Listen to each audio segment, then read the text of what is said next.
In this video, I wanted to just show you a few examples of violations of each of these criteria, just so that we can better understand what each one means individually.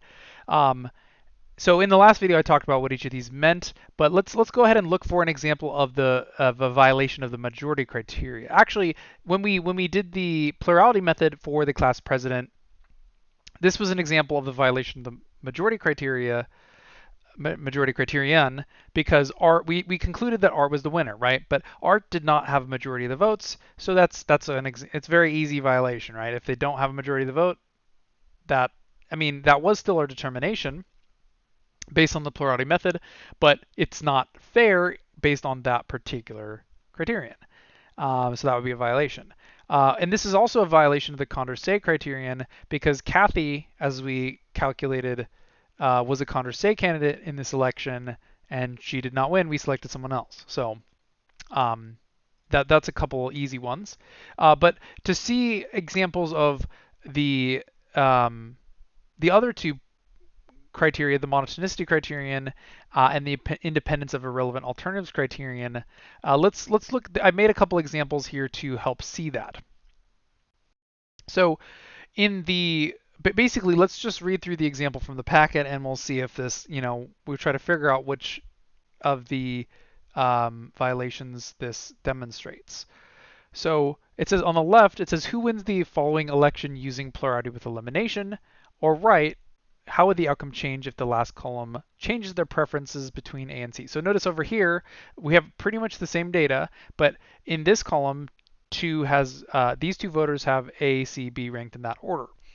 Whereas let's say they change their mind between C and A, what would be the difference in the outcome? So basically what we're going to do is we're just going to run plurality with elimination in each case and see if something happens.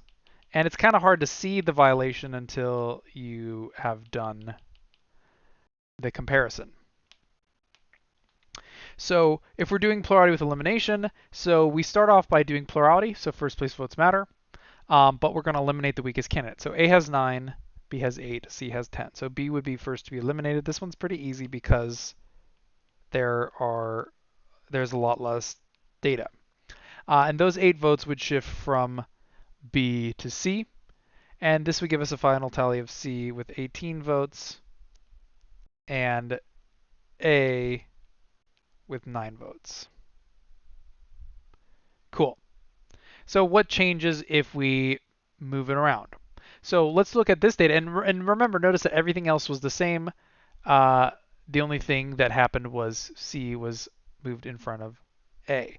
So if we start by doing the elimination, notice here, if we start with plurality, A has 7, B has 8, C has 12. So it actually changes the order of elimination, and that is what can cause the outcome to change with plurality with elimination. So this is a really big problem with plurality with elimination. But let's go ahead and see what happens. We'll eliminate A first here based on different data. And so those 7 votes will shift from A to B instead. And so what we get here is B would have a final tally of 15 and C would have a final tally of 12. And notice that B would win this election under a change in outcome. And originally C had won. And here's why this is so unfair, right?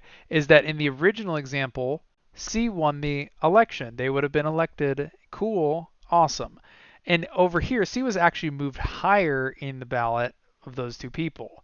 But since they had more first place votes, it actually screwed up who was to be eliminated and actually ended up giving B a lot more votes, hence B won instead. And this is obviously not good, because again, what you could imagine is a case where, say in this example, C says, okay, A, you're not going to win, or sorry, B tells A, you can imagine how there could be collusion and people would be encouraged to vote for someone who's not their favorite. Because basically, if these people vote for C over A, it's actually going to cost them, and something where you don't want to have a vote ever hurt someone. You always want a higher vote to always help and never impede someone's chance of winning. So this would be an example of a violation of the monotonicity criterion. So this violates monotonicity. Monotonicity. It's too late to spell. Okay, perfect. And then the last one is, if I remember correctly, a violation of the IIA criterion. So let's check it out. So it says who wins the following using pairwise comparisons. What if C is removed? And actually, I'm really tired, so I'm not. I don't think I have the stamina to actually do this one right now. But I'll leave this to you as a challenge. Try to work on this in your groups or in lab or whenever, and see if you can get the outcome. But what should happen is believe there's 10 head-to-head matchups. If you do it this way, one of the candidate wins. If you eliminate C from contention, basically that's gonna get rid of C from all the ballots. Redo it and see what changes. And actually, we'll just change the number of wins people have, and it should change the outcome unfavorably for someone. Basically, here one candidate will win. But when C is removed, a different candidate will win, and that's a violation of the independence of irrelevant alternatives because we don't want some random persons. If they're not there, it shouldn't affect the outcome, right? The irrelevant candidate shouldn't have an impact on who's going to win, and it can show how certain methods violate certain violations. And actually, if you go into the textbook, it'll tell you exactly which methods can violate which criteria. And some of the methods don't violate the criteria, and some do. It just kind of depends on the process. Anyways, that will wrap up our talk on chapter 1.